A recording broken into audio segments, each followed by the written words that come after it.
एक ऐसे समय के बारे में सोचिए जब ज्ञान पर कुछ ही लोगों का कब्जा था और पूरा समाज जाति और लिंग के नाम पर बुरी तरह बटा हुआ था।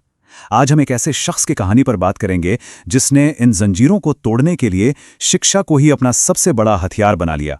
नाम था ज्योतिबा फूले। ये कहानी है उस क्रांति की जिसने भारत में सामाजिक न्याय की नींव रखी। देखिए, जब भारतीय संविधान के निर्माता डॉक्टर भीमराव अंबेडकर खुद किसी को बुद्ध और कबीर के साथ अपना गुरु माने, तो बस इसी बात से अंदाजा लगाया जा सकता है कि उस इंसान का कद कितना बड़ा होगा। वो इंसान थे महात्मा फूले। तो चलिए जानने की कोशिश करते हैं कि आखिर उनके विचारों में वो कौन सी असाधारण शक्ति थी जिसने अंबेडकर जैसे युग पुरुष को भी इतना प्रेरित किया। हम बात कर रहे हैं 19वीं सदी के भारत की। जरा कल्पना कीजिए एक ऐसे समाज की जो अंधविश्वास, जातिवाद और लैंगिक असमानता की गहरी खाई में पूरी तरह डूबा हुआ था।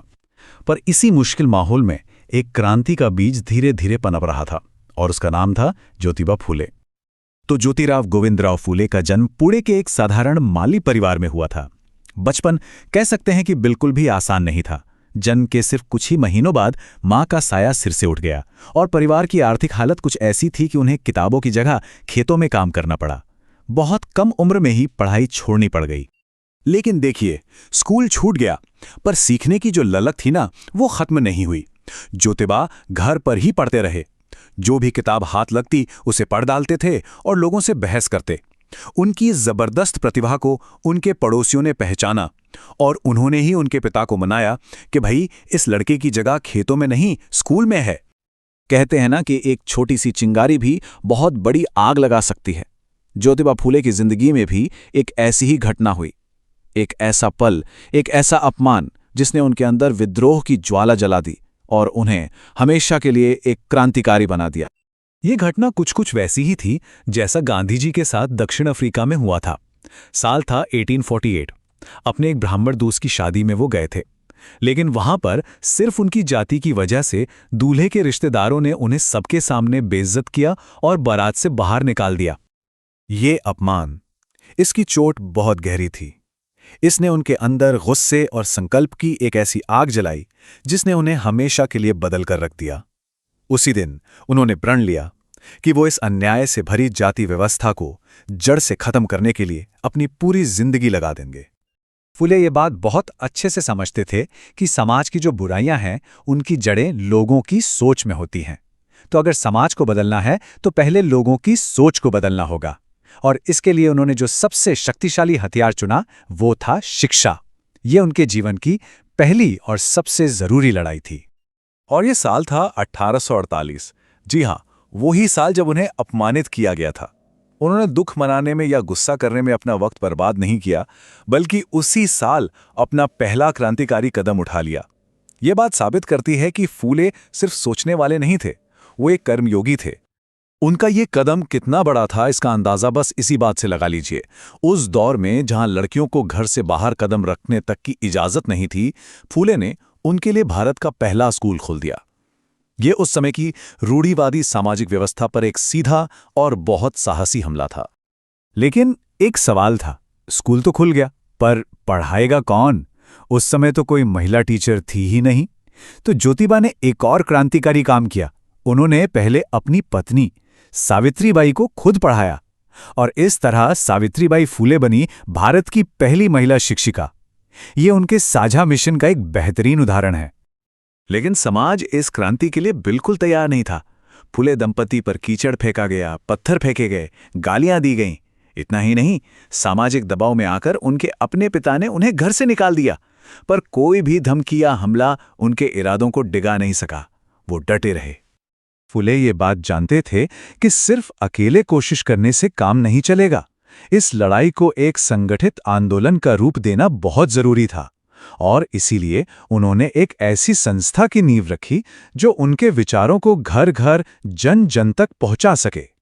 1873 में उन्होंने सत्यशोधक समाज की स्थापना की, मतलब सत्य की खोज करने वालों का समाज। इसका मकसद बिल्कुल साफ था, सदियों से जो शोषित और दबे कुचले लोग हैं उन्हें सामाजिक और धार्मिक गुलामी से आजाद कराना। और वो भी कैसे? तर्क और सच्चाई के रास्ते पर चलकर। इस समाज के सिद्धांत बहुत सरल थे, लेकिन उस जमाने के हिसाब से सोचिए तो बहुत ही ज्यादा क्रांतिकारी। पहला, भगवान और इंसान के बीच किसी पुजारी या बिचौलिए की कोई जरूरत नहीं। दूसरा, जन्म पर आधारित जाति व्यवस्था को पूरी तरह से खारिज किया गया। और तीसरा और सबसे जरूरी, सभी के लिए शिक्षा, ताकि लोग खुद सोचना और तर्क करना सीख सकें। और हाँ, इसी साल 1873 में ही उन्होंने अपनी सबसे प्रसिद्ध और असरदार किताब लिखी, गुलामगिरी। ये किताब जाति व्यवस्था की अमानवीयता पर एक बहुत तीखा प्रहार है। एक ऐसा दस्तावेज जो आज भी हमें बहुत कुछ सिखाता है। ज्योतिबा फूले का असर सिर्फ शिक्षा या जातिवाद के विरोध तक ही सीमित नहीं था, बिल्कुल नहीं। उनकी विरासत इससे कहीं ज्यादा बड़ी और गहरी है, जिसकी गूंज आज भी हमारे समाज में सुनाई देती है। उन्होंने विधवाओं के पुनर्विवाह की वकालत की और बेसहारा विधवाओं के लिए आश्रम तक खोले।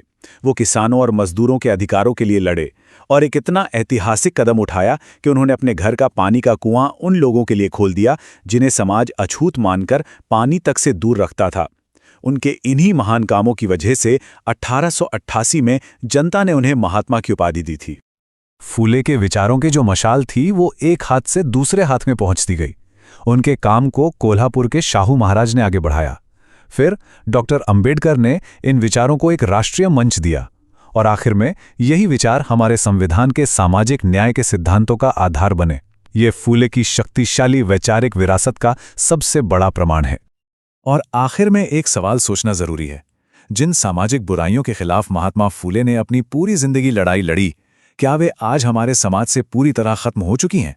समानता, शिक्षा और न्याय के लिए उनका जो संघर्ष था, वो आज हमारे लिए कितना मायने रखता है? ये एक ऐसा सवाल है जिसका जवाब हम सभी को अपने अंदर खोजना होगा। तो ये वीडियो आपको कैसी लगी? हम इन महापुरुष को सलाम करते हैं और ऐसे ही ढेर सारे इंस्पायरिंग वीडियोस हमारे इस चैनल या प्रोफाइल पे आते रहेंगे, जिसके लिए हमें फॉलो करके रखें, हमें सब्सक्राइब करके रखें। मिलते हैं अगली वीडियो में। तब तक के लिए जय हिंद, जय भारत और like share subscribe. Thank you for watching. और अगर आप चाहते हैं कि हम किसी स्पेशल टॉपिक पे वीडियो बनाएं, कोई भी रिसर्च वाली, तो उसको भी कमेंट बॉक्स में ज़रूर बताइएगा। हम कोशिश करेंगे कि ऐसी वीडियोस अपलोड करें।